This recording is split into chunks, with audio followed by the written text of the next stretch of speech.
Hi guys, my name is Zach Whitehead, and this is my third presentation for the PCC Online Flight Instructor course.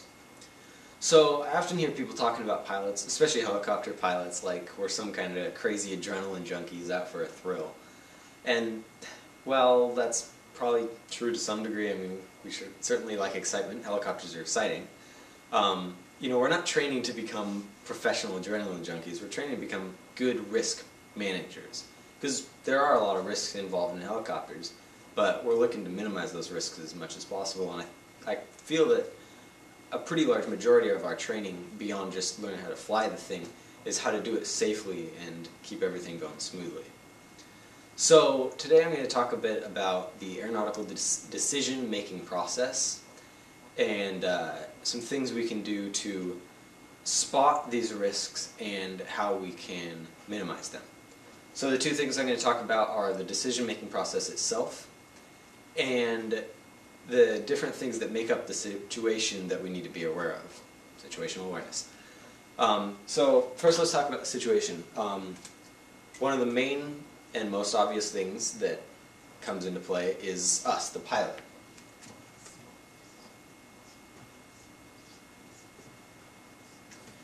We have a checklist just to make it simple and quick to see how you're doing and whether or not you're going to be safe to fly. And it's I'm safe is the acronym.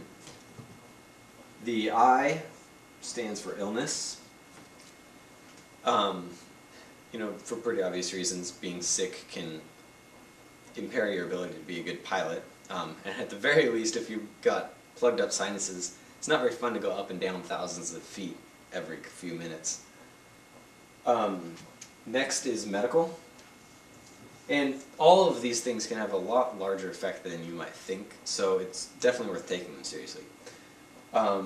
Medication, they even post side effects that can happen with medications. And so, if you're on anything too heavy, it's really worth taking a really good look at whether or not you're going to be safe to fly. Next is S, which is stress. Stress can definitely play a very big part in whether or not you're really fit to fly. I look at it, if you're stressed before the flight, then when you're flying, your attention's not all going to be where it needs to be. And without your head in the game, it's a lot easier to miss something vital. Alcohol. For obvious reasons, you want to take a look at how long it's been since you've had a drink.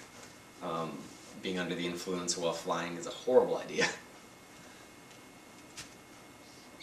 F is for fatigue. I also look at it as for food. Being tired can have make a very large impact on your safety as a pilot and your ability to make quick judgment calls. And same goes for food, actually. If you're hungry, it can... I've flown when I was very hungry once I missed breakfast and was flying at like 11, and it actually made a really big difference. I really didn't feel like I had my head in the game. And the last one is emotions, which I kind of look at the same as stress. If you got stuff going on outside of flying, then your head's just not going to be in the game, and we can't really afford to miss things.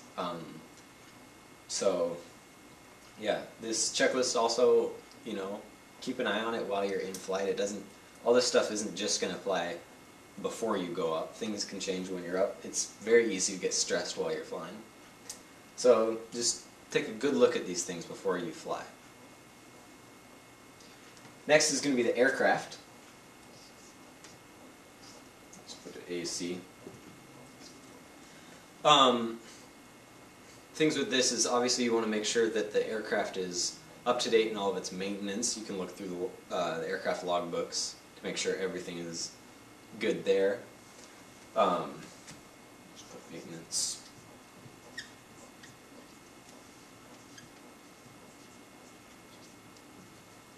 And a good pre-flight is absolutely vital. Things break on helicopters, there's a lot of moving parts, so we want to find them while we're on the ground, not in the sky.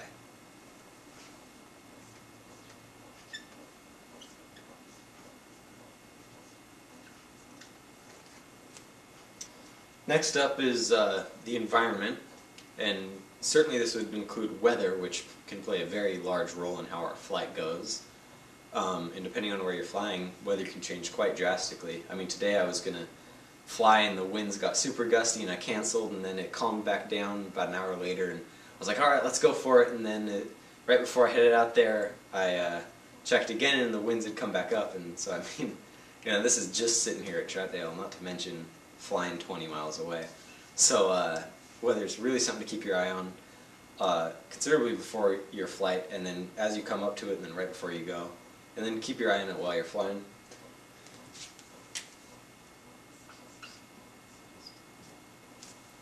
Also is going to be the terrain where you're flying. I mean, like, say for instance, if you're flying over the mountains headed for the coast from here, you can expect, or at least need to look out for, something like low clouds. Certainly performance could be more of an issue if it's a real hot day. Just look at the area you're in and just get a good feel of where you're headed before you go up.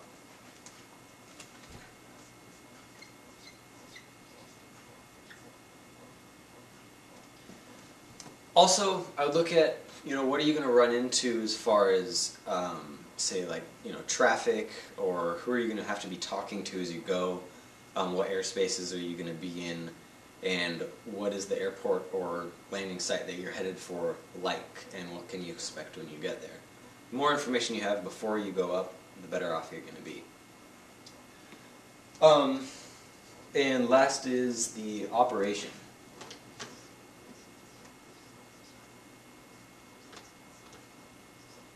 What are you actually doing with the helicopter? If you're just flying, just, you know, taking somebody somewhere and dropping them off there, you know, if winds are 15 gusting 20, you know, if you feel comfortable with flying in that, if it's within your personal minimums, then okay, fine, you know, you can just put up with the gustiness and fly there and get them there safely, and all's well. You know, if you're doing a training flight, off airports or work in the pattern, while certainly doable with 15 gusting 20, beyond getting wind experience, which I think is very important, it might not be all that beneficial or the best use of your time and money.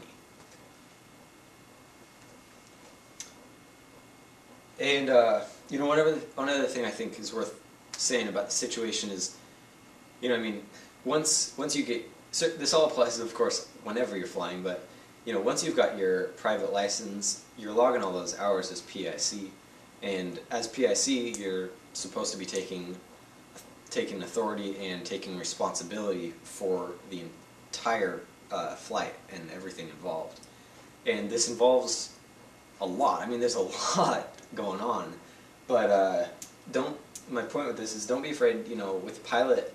Don't forget about your CFI. He might be hungry or stressed out. You know, if he's already been flying for 5 hours that day and he looks dog tired, you know, ask him how he's doing.